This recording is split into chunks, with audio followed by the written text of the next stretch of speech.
1990 में जब भारत की प्रति व्यक्ति आय लगभग $300 थी, पाकिस्तान की प्रति व्यक्ति आय लगभग $400 थी। उस समय पाकिस्तान में सब कुछ अच्छा चल रहा था। अर्थव्यवस्था फूल रही थी, लोगों के पास बहुत पैसा था और जीवन अच्छा था। हालांकि जब भारत ने 1990 के दशक में आर्थिक विकास के साथ संघर्ष करना शुरू किया तो पाकिस्तान विकास जारी रखने में सक्षम था। यह समय लंबा नहीं चला। 2000 के दशक के अंत तक पाकिस्तान बहुत परेशानी में था और अमेरिकी सरकार ने उसे हर हाल अरबों डॉलर की सहायता प्रदान करने की कोशिश की। आपको क्या लगता है, ऐसा क्यों हुआ? आइए देखते हैं। पाकिस्तान में हालत वाकई खराब है। लोगों के पास खाना खरीदने के लिए पर्याप्त पैसे नहीं हैं और आर्थिक विकास रुक गया है। ऐसा इसलिए है क्योंकि प्रत्येक देश पाकिस्तान को एक आतंकवादी देश कह रहा है। तो चलिए देखते हैं कि सबका जिम्मेदार आखिर कौन है और मास्टरमाइंड कौन है। 14 अगस्त 1947 भारत को धर्म के आधार पर 3 भागों में बांटा गया। इस विभाजन के परिणाम स्वरूप मुस्लिम बहुमत देश पाकिस्तान का निर्माण हुआ। मुस्लिम अपने देश की मांग कर रहे थे, विशेष रूप से उन क्षेत्रों में रहने वाली मुस्लिम आबादी के लिए जो 1940 में ब्रिटिश से भारत का हिस्सा थे। अगस्त 1947 में ब्रिटिश सरकार ने विभाजन योजना के रूप में ज्ञात एक दस्तावेज पर हस्ताक्षर किए जिसने पाकिस्तान का निर्माण किया। नया देश पूर्वी बंगाल भारत के एक मुस्लिम बहुमत क्षेत्र और पूर्वोत्तर भारत जिसमें एक बड़ी हिंदू आबादी थी को मिलाकर बनाया गया। क्षेत्र का पश्चिमी भाग जो मुख्य रूप से हिंदू था, पश्चिम पाकिस्तान बन गया और उत्तर पश्चिम भाग जो मुख्य रूप से मुस्लिम था, पाकिस्तान का उत्तर पश्चिमी सीमांत प्रांत बन गया। मोहम्मद अली और अन्य मुस्लिम लीग के सदस्यों का मानना है कि पाकिस्तान को एकजुट करने का सबसे अच्छा तरीका मुसलमानों के रूप साझा विश्वास पर आधारित है। हालांकि पूर्वी पाकिस्तान पश्चिमी पाकिस्तान से कई मायनों में बहुत अलग है, जिसमें संस्कृति, जीवन शैली, भाषा और अन्य चीजें शामिल हैं। नतीजतन विभाजन के दौरान पाकिस्तान को 5 प्रांतों में विभाजित किया गया था। पहला पंजाब प्रांत के बहुत से हिस्से, दूसरा सिंध, तीसरा बलोच, चौथा नॉर्थ वेस्ट फ्रंटियर प्रोविंस, पांचवा ईस्ट बंगाल। पंजाब और सिंध प्रांत बहुत उपजाऊ हैं और पाकिस्तान की सभी नदियां यहां से निकलती हैं। पंजाब के लोगों का मानना है कि पंजाब पाकिस्तान का सबसे बड़ा प्रांत है, लेकिन सिंध, बलूचिस्तान और फ्रंटियर उतने विकसित नहीं थे। इसके अतिरिक्त पूर्वी बंगाल, जिसे बांग्लादेश के रूप में आज सभी जानते हैं, उस समय बहुत अधिक विकसित था। जूट ब्रिटिश भारत में एक प्रमुख फसल थी, लेकिन अधिकांश प्रसंस्करण मिलें पश्चिम बंगाल में स्थित थी। इससे पाकिस्तान की आबादी का एक बड़ा प्रतिशत पूर्वी बंगाल में रहने लगा, एक ऐसा क्षेत्र जिसमें शिक्षा और विकास का अवसर बहुत कम था।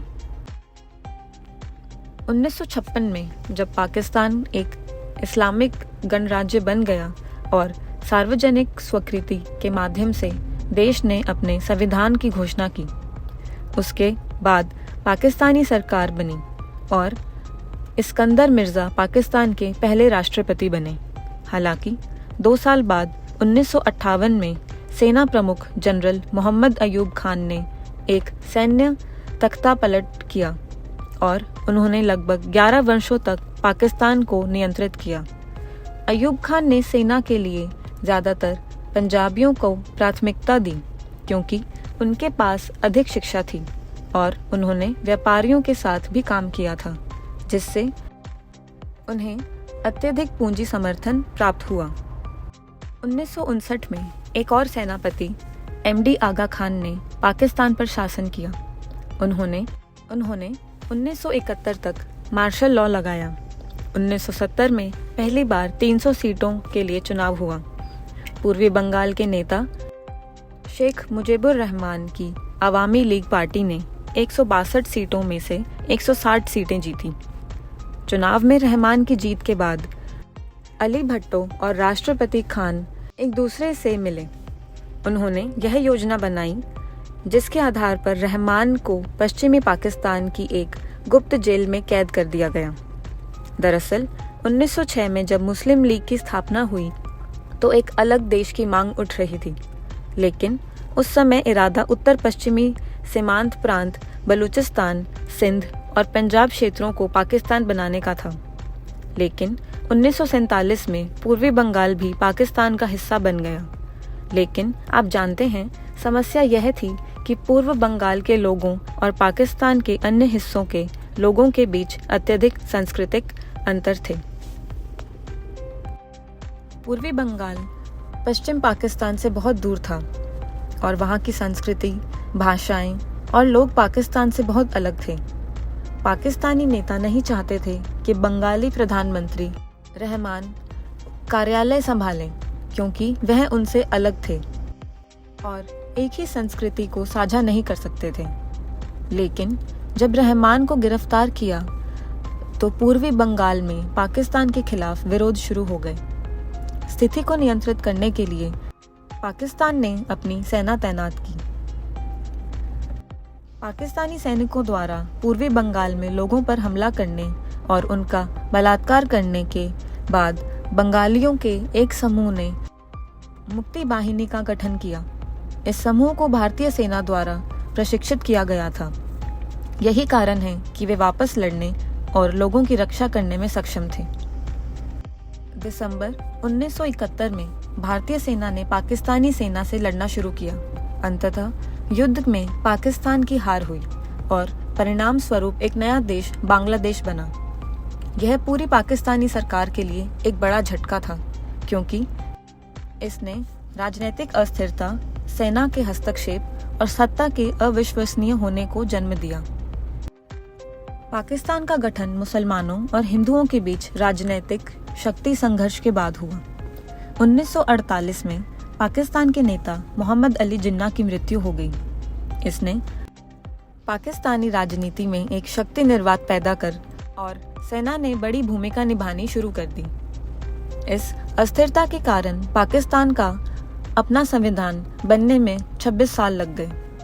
पाकिस्तान में आज़ादी के 23 साल बाद आम चुनाव हुए, लेकिन भारत ने उससे पहले 4 बार अपना चुनाव कराया। आज भी पाकिस्तान प्रधानमंत्री का कार्यालय आमतौर पर भारतीय प्रधानमंत्रियों की तुलना में कम होता है। ऐसा इसलिए है क्योंकि पाकिस्तानी राजनेता अक्सर एक साथ करने में असमर्थ रहते हैं। 1971 में अली भट्टो पाकिस्तान के प्रधानमंत्री बने। 3 साल बाद मार्शल लॉ लगाया गया और जिया-उल हक अगले पाकिस्तान प्रधानमंत्री बने। जिया-उल हक ने जीवन शैली से लेकर शिक्षा तक पाकिस्तान के इस्लामीकरण की शुरुआत की। दिसंबर 1979 में सोवियत संघ ने अफगानिस्तान पर आक्रमण शुरू किया। इसके जवाब में अमेरिका ने तालिबान और जैश ए मोहम्मद जैसे आतंकी संगठनों को बड़ी संख्या में हथियार, पैसा मुहैया कराना शुरू कर दिया। लेकिन क्यों? संयुक्त राज्य अमेरिका अफगानिस्तान के प्राकृतिक संसाधनों से लाभान्वित हुआ है, जिसमें तेल, तांबा, सोना, यूरेनियम और बहुत कुछ शामिल था। संयुक्त राज्य अमेरिका अफगानिस्तान में युद्ध को समाप्त करना चाहता था, लेकिन सोवियत संघ भी इसमें शामिल था। यदि संयुक्त राज्य अमेरिका ने सोवियत संघ पर हमला किया तो वह रूस के साथ युद्ध शुरू कर देता। तो अमेरिका ने कुछ अलग किया। इससे तालिबान और जैश ए मोहम्मद जैसे आतंकवादी समूह को हथियार और पैसा देना शुरू कर दिया। उसके मजबूत होने के बाद सोवियत संघ को अफगानिस्तान से हटाना पड़ा। अब बारी अमेरिका की थी। संयुक्त राज्य अमेरिका ने पूरी दुनिया के रक्षक होने का नाटक करते हुए आतंकवादी समूहों पर हमला करना शुरू कर दिया। लेकिन यह रणनीति काम नहीं आई और संयुक्त राज्य अमेरिका अफगानिस्तान पर कब्जा करने में कभी सक्षम नहीं हुआ।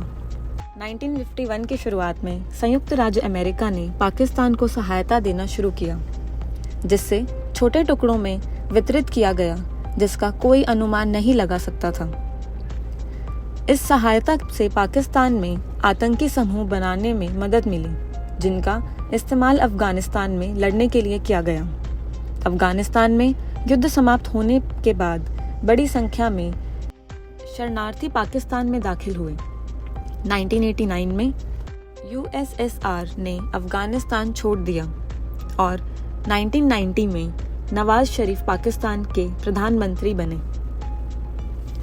तो दोस्तों, इसके आगे की कहानी हम नेक्स्ट वीडियो में कंटिन्यू करेंगे। तो आज की वीडियो में इतना ही। आप अपना ख्याल रखिए। यदि आपको हमारी वीडियो पसंद आई तो लाइक और सब्सक्राइब करें। इस वीडियो को अपने दोस्तों के साथ शेयर करें। अगली बार ऐसे ही किसी दिलचस्प टॉपिक के साथ मुलाकात होगी। जय हिंद।